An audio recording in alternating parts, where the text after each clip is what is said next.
ప్రతి అక్షరం ప్రజల పక్షం.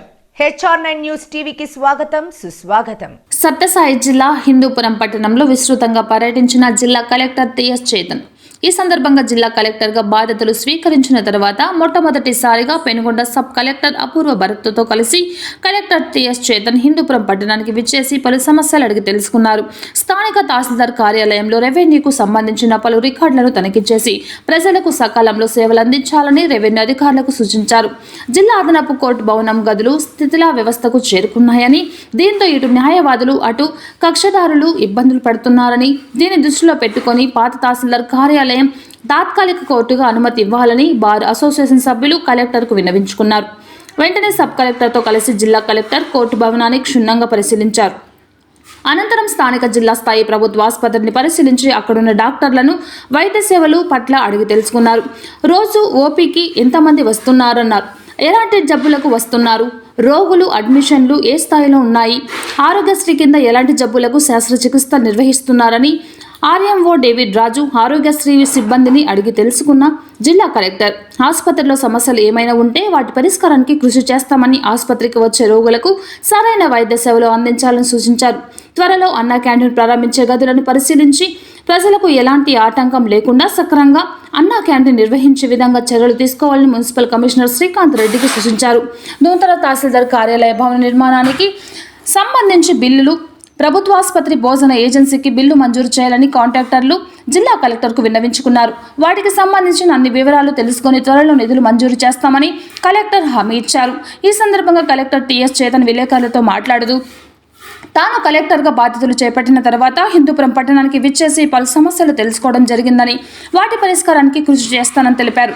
రెవెన్యూ సమస్యలు మీ దృష్టికి ఏమైనా వచ్చాయని విలేకరులు అడగగా రొటీన్గా రెవెన్యూకు సంబంధించిన సమస్యలు వస్తూ ఉంటాయని, వాటిని పరిష్కరించడానికి కృషి చేస్తామని తెలిపారు.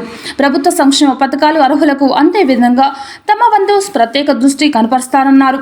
హిందూపూర్ డివిజన్లో నూతన ఇసుక పాయింట్ ఎప్పుడు ఏర్పాటు చేస్తారని విలేకరులు అడగగా ఉమ్మడి అనంతపురం జిల్లాలో 5 ప్రాంతాలలో ఇసుక రీచులు ఏర్పాటు చేయడం జరిగిందని, ఆ ప్రాంతాలలో నిబంధన మేరకు ఇసుక సరఫరా చేయడం జరుగుతుందన్నారు.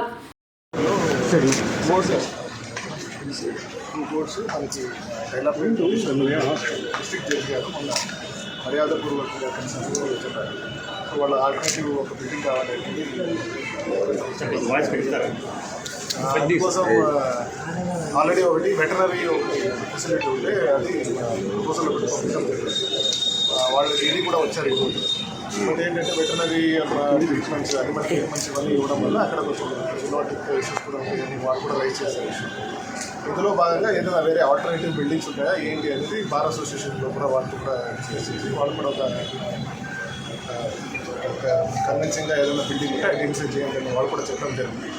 ఇందులో భాగంగా ఇక్కడ హిందూపూర్లో కూడా పెనుగొండ డివిజన్ సబ్ కలెక్టర్ గారు కూడా చూసి వాళ్ళు కూడా ఇది ఫర్దర్ ఏముందో డే టు డే యాక్టివిటీస్ ఉన్నాయి అది కూడా వాళ్ళు కూడా ఫాలోఅప్ చేస్తున్నారు. సో దట్ మనకు ఒక బిల్డింగ్ ఆల్రెడీ కొంచెం డైలాపిటేటెడ్ కండిషన్లో ఉండడం వల్ల వాళ్ళు కూడా హైకోర్టుకి approach they are also ready to get కొత్త బిల్డింగ్ తీసుకోవడానికి వాళ్ళు కూడా రెడీగా ఉన్నారు. కొన్ని 2 కోర్స్ వాళ్ళు కూడా షిఫ్ట్ అవ్వడానికి ఆల్టర్నేటివ్ ప్లేస్ టెంపరీ ఒక 1-2 ఇయర్స్ కావాల్సి వస్తుంది. ఎందుకంటే కోర్ట్ అనేది regular activity day to day నడుస్తుంటాయి, పిటిషనర్స్ వస్తూ ఉంటారు, కేసెస్ ఉంటాయి కాబట్టి. సో అందుకోసం వాళ్ళు కూడా ఒక కన్విన్సింగ్ అయ్యి వెటనరీ అనేది ఉందో కొంచెం ఇబ్బందికరంగా ఉంటుంది అని అర్థం చేసుకుంటారు. అంటే ఈ టైం పీరియడ్లో వాళ్ళు కూడా ఒక ఐడెంటిఫై చేసి 2-3 మంత్స్లో ఐడెంటిఫై చేసుకుంటారు ఫర్దర్ ప్రాసెస్ ఎలాగని మనం తీసుకెళ్తాం. దీనికోసం రావడం సార్. ఇక్కడ రెవెన్యూ సమస్యలు ఏమైనా మీ దృష్టికి వచ్చినాయి సార్? రెవెన్యూ అన్నీ కూడా రెగ్యులర్ యాక్టివిటీస్ ఉన్నాయి, ఎవరైనా ఉంటే ఇవ్వచ్చు. But as of now petition ఒకటి వచ్చారు, అది కూడా రెవెన్యూ సమస్యలు ఏ విధంగా పరిష్కరిస్తారు సార్ కొత్త ప్రభుత్వం? అంటే day to day activity as per rule position ఏముంటుందో మనకి ఇన్స్ట్రక్షన్స్ రెవెన్యూ డిపార్ట్మెంట్ నుంచి అలాగే సిసిఎల్ గారి నుంచి కూడా ఇన్స్ట్రక్షన్స్ వస్తుంటాయి. దాని ప్రకారంగానే తీసుకుని రెగ్యులర్ ట్రైనింగ్ తీసుకొని తీసుకెళ్తాం. కొత్త ఇసుక పాలసీ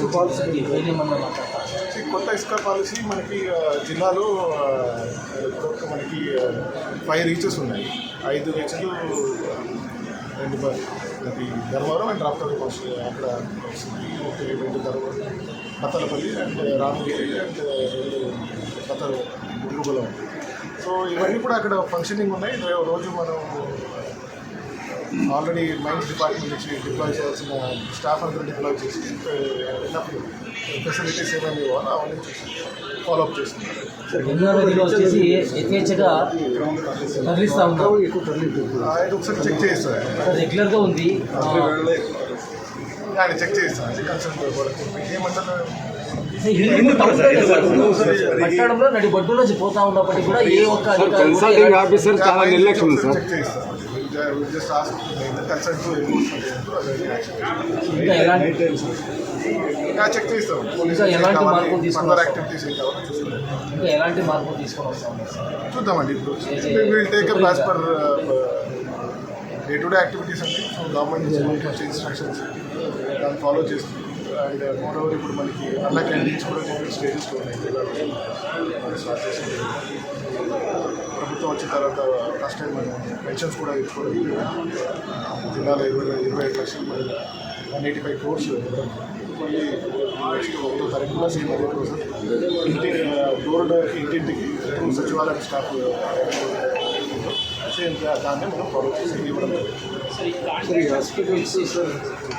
ఇవన్నీ కూడా regular activity that will take follow up.